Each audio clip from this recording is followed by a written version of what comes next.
একাকী নামাজ আদায়ের চাইতে আমাদের কাছে জামাতে নামাজ আদায় করাটা আল্লাহর তরফ থেকে ওয়াজিব করে দেওয়া হয়েছে। যেমন আপনি একাকী নামাজ আদায় করবেন, তার চাইতে যদি জামাতে পড়েন অনেক সওয়াব পাবেন।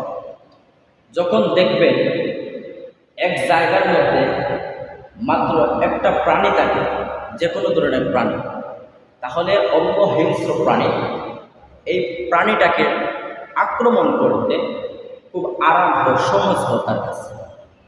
আর যখন দেখবেন জামাতের সঙ্গে অনেকগুলো একত্রিত প্রাণী আছে, যতই হিংস্র প্রাণী হয় না কেন, সেই প্রাণীগুলোকে আক্রমণ করতে হলে সে আগে একবার ভাববে, চিন্তাধারা করবে।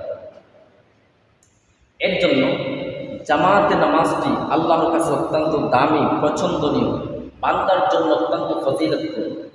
যেমন আমরা হাদিসে মুবারকের মধ্যে গিয়ে দেখে আসি, আল্লাহর হাবিব বলেন, আন আব্দুল্লাহ ইবনে উমর আন্না রাসূলুল্লাহ সাল্লাল্লাহু আলাইহি ওয়াসাল্লাম, আল্লাহর রাসূলের একজন সাহাবী আব্দুল্লাহ ইবনে উমর, ওই সাহাবী থেকে বর্ণিত, আল্লাহর হাবিব প্রিয় মুহাম্মদুর রাসূলুল্লাহ সাল্লাল্লাহু আলাইহি ওয়াসাল্লাম বলেছেন, সালাতুল জামাতি তাফদুল।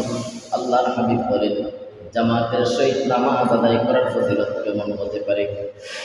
আল্লাহর হাবিব বলেন, সালাতুল ফাজরি বি27 দারাজা। আল্লাহর হাবিব বলেন, একাকী নামাজ আদায় করার চাইতে জামাতের সহিত আল্লাহর যে সমস্ত বান্দার নামাজ আদায় করবে, তার জন্য একাকী নামাজ আদায় চাইতে জামাতে নামাজ পড়ার কারণে 27 গুণ পর্যন্ত সওয়াবগুলা আল্লাহ বান্দাকে বেশি বাড়াইয়া দিবে।